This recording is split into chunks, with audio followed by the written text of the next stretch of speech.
Well, we got more people, so I feel excited about that. And they got more courage, and they're going to be out here working hard. What did you learn last year as a team that is going to allow you to have more success on Friday nights this upcoming season? You repeat that? What did you guys learn as a team last year on Friday nights that you can apply this time to get some more wins this season? We can't have doubt during games. We got to be ready to win. Yeah, we got to work hard to win those games too. Coach Kolkman is obviously different than Coach DeGulis, who had been here for 4 years. What is kind of the vibe around him, and what do you think he's bringing to this Heritage program? I don't know about that one. Just kind of what has practice been like with Coach? I mean, is he a vocal guy? Is he what kind of a teacher is he as a head coach? Yeah, he talks us through the process. It's more easier, and he talks us through the basics and stuff, helping us find what position we need to play in. For you, what position do you list yourself at? Will you be playing a linebacker this year? Will you be playing defensive end? Like, how do you think you'll be utilized on the football field this year? Outside linebacker and wide receiver. Okay, and what do you list at? Like 6'4", 6'5"? 6'5", 230. 6'5", 230. Okay. And defensively, obviously, you got Gage, you got Beau, you got a couple of guys coming back, a big guy up front. What do you think are going to be the strengths of this defense, and how do you hope to, help to be one of the leaders? What's it going to take for you to be one of the leaders of this defense? Got to work hard and read the play. What stands out to you about this defensive side of the football this year? It's like it's going to be tough to get past us because we're either striking or we're going to be reading y'all, making sure y'all don't pass it. We're going to be rushing them, really. You really had a breakout summer. You went into the summer with no Division I offers. You picked up one from Toledo and then one from Purdue in the Big Ten. So what has been the key to the evolution of your game? Where have you really improved? And what are some of the things we're going to see that you've improved on when we see you Friday nights? I improved my agility, my strength, worked on my hands, and all that type of stuff, yeah. Do you play offense as well? Yeah. Receiver, tight end? Wide receiver. Wide receiver, okay. Finally, what's the biggest goal for this Heritage team as we enter the 2020 season? Get a lot of wins, really. Good deal. Anything else you'd like to add? No. About this Heritage football team, I know you guys have been together for a few weeks now. What is it that stands out to you about this Heritage Patriots team? What stands out to me this year is that we have a lot more leadership compared to last year. A lot more seniors are stepping up, and some juniors are too, and even a few sophomores are. As far as last year goes, I know 2-9 was not the record that you guys wanted to have. No. So what is it about this team that you learned from last year that you can apply this time around to get more wins on Fridays? We have to invest in each other. We can't blame others for their mistakes, and we can't have doubt. We gotta have courage against every team, and we gotta stand up for one another. Now, are you a safety or a corner? I'm a corner this year. Okay, so as far as this defense goes, you have returnees on kind of each level of the football defensively. You got some guys up front, linebackers, and guys in the defensive backfield. So what is it about this defense that stands out to you? What are going to be some of the things that you guys do well defensively? What stands out to me this year is that we have a lot more speed compared to last year. We got a few more guys out that are a lot faster. Our safeties definitely a lot faster than last year. We have more of them. So, who are some of the guys that you think are going to be taking a bigger role for Heritage that you guys need to be more productive on Friday nights? People we need to step up. Well, all of us need to step up, but most people that are going to be standing out are Gage, Kiel, and a few of our safeties.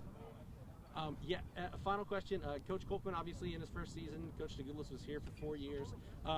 What has practice been like? What has he brought to the table? What are some of the things that you kind of have noticed about Coach Kolkman that he's looking to bring to the program? He brings a lot of energy to every practice, and he's very vocal with us. And he started off being a very lenient guy, but he gets hard on us real quick. Beautiful. Anything else you'd like to add? No. When you take a look at this Heritage football team, you guys have been together now for a few weeks. So what is it that you like about this team? What is it that has really struck you about this football team? So far, everything's new, We got new people replacing a lot of positions from the last senior class. We got a lot of kids that have good ambition, a lot of dedication that are coming up, so I'm looking forward to what they can do. Tell me about this offense last year. What are some of the things that you've seen offensively? Obviously, you got a new quarterback with Parker graduating, but what are some of the strengths and areas that you see that are going to allow you guys to be successful offensively? With Parker graduating, he was a good quarterback, but we got Chris Baker coming up now, so he's going to be able to run the ball, make snap decisions. He's a great guy. He played with him all junior high. I'm looking forward to what he can do too. Defensively, you guys return players and starters at every level of the football. Yourself, Beau, Kiel, forget your big guy up front. Clay Riddle. Yes. So you have starters really back and key players at every position defensively. What's going to stand out to you about this team defensively? What are you guys going to be able to do defensively that's going to allow you to win more football games on a Friday? We're just going to stop the ball. Critical. Coach Kolkman, obviously new head coach in terms of Heritage. What has been your impression, and what are some of the things that he's trying to get done here early in his tenure at Heritage High School? He's a great coach, great teacher. I really like him. He's emphasizing getting stuff done. He's setting everything up. Everything's new. He's really trying to lift our spirits up, and everything's just going great so far. Final question for me. What are going to be the biggest keys to having a successful season for the Heritage Patriots here in 2020? Execute. All right. That's about it. Beautiful. Anything else you'd like to add? Be ready, other teams. We're coming. Being back, what does it mean for you, and how exciting is it to be a head coach in Northeast Indiana again? Well, being a head coach again is, you don't really forget. You just are reminded of all the things that you used to have to do, just all the little things that the last 5 years I didn't have to worry about, so, but that's irrelevant to what we're trying to do here. So, those are things I signed up for, and you just got to get used to doing again, the little things, the paperwork and, all that stuff. But other than that, it's the same. Coaching kids is coaching kids. Now, you guys have finally got to get together a little bit more over the last couple of weeks. What is it about this Heritage team that's impressed you, that you've taken note of, that you think will allow you guys to be successful on Fridays? The word from, I would say it's just their attendance at non-football activities.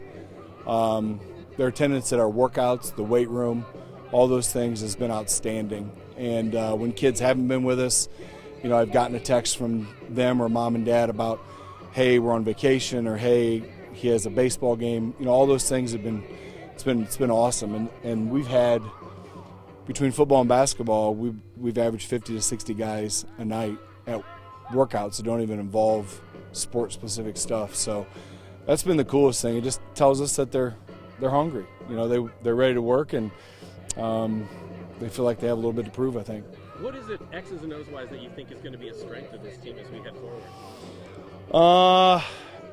We have a lot of the same guy, a lot of interchangeable pieces, and then you throw a Kiel in there, and a few other guys, and you have something you can work with. I think we're, and no poster board material, but I think maybe we're a little faster than we thought. We really didn't know what to think, I guess, to be honest. But team speed's not bad. Of course, it's just against us, so maybe everybody else is, a million times faster. I don't know, but so those things. When you take a look at this team defensively, what sticks out? Because I know that if you look at last year's schedule, it was kind of the tale of two seasons. Like, the first half of the season was against some really talented teams, and then the numbers weren't all that great. And then the second half of the season showed a lot of improvement. So defensively, how do you see that kind of manifesting itself here in 2020? Well, the first half of our season, it's a tough schedule. We open at East Side. They're good, a lot of good returning players. Coach does a great job. Norwell's improving. Woodland, I guess, is kind of maybe in the same boat we're in. New coach, new experience. So we'll see week 3, and then it's South Adams, Adams Central. So two of the better teams in our conference year in and year out. So first 5 games will be tough. Defensively, it's ACAC football. You got to line up and stop the run. And people like the idea of throwing in the ACAC, but I don't think anybody really wants to. Maybe Kunkel down at Bluffton will throw it around a little bit with the Nern kid, but when you're going to play and South Adams as well, obviously with Arnold. But traditionally you're going to play your Southern Wells and your ACs and those schools. You got to stop the run. So that's where our focus is: being able to play in the box and stop the run with those guys, and then go from there. Try and force people to throw.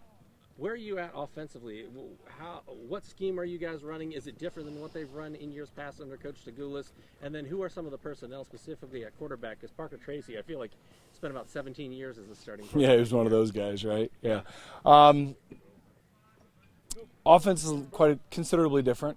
Maybe back to when Coach Lehrman was the coach. They were a little more spread. Try to use some of their talent and speed out in space, and that's more what we're going to do, and that's traditionally what I've done anyways. I mean, that's where I feel most comfortable. So the spread offense, Coach Sheehan's running that. He's getting mentored by Coach Rowland, which is it's nice for me. It's nice for Connor Sheehan, who's a young coach, young guy. But he gets somebody like Jim Rowland that can kind of oversee, and after every practice and everything we do can, give him tips and pointers. So but Guy, I mean, you've already talked to the guys. I mean, the seniors that are back that have played, even Kiel and those guys. To quote old Sherwood, boy, speed is the one thing. So we're just trying to find the fast guys that can learn to pick up things the quickest and get them on the field and get them the ball. Final question for me, Kiel. What makes him different? Because, God, you look at him, he's 6'5". He says he's 230. Yeah. And he's picking up, I don't want to say he came out of nowhere this past summer, but he went from a guy that not many people knew about to a guy that now is picking up offers from Division I schools in Toledo and then in the Big Ten from Purdue. Well, most college coaches, the most of them that I've ever talked to, the first thing they want to give a kid is the eyeball test, right? And when you walk out here, he's the first kid you see, plain and simple. 6'5", he's long arms, long legs. He's still growing, he's still young as far as that goes, age-wise, and Dre Muhammad, the people up at Traction have done a great job of getting him to exposure camps and, getting him out there so people can see him, When you play when you play for a school and the school doesn't do well, sometimes you get missed. So that's been good for him. So we're just hoping to expand on that and give him, like I've told him though, I said, look, if you're already getting offers from Big Ten schools, people know who you are. The exposure phase, you've broken down that barrier. So let's just have a good year. I think the biggest thing about that kid though is he is one of the most respectful, polite kids on the team, at least with us coaches. Now on the field, different story, right? But he's a good kid, and he doesn't miss. He's here. He's done a nice job for us. So, and 230, I wouldn't doubt it. He's thickened up quite a bit, and when you see him in the weight room, you'd believe it a little bit more. Good deal. Good deal. Anything else you'd like to add? No, I appreciate you guys coming out and giving us a little bit of coverage, and we're hopeful that the Heritage Patriots will make a little bit of a comeback here this year. Good deal.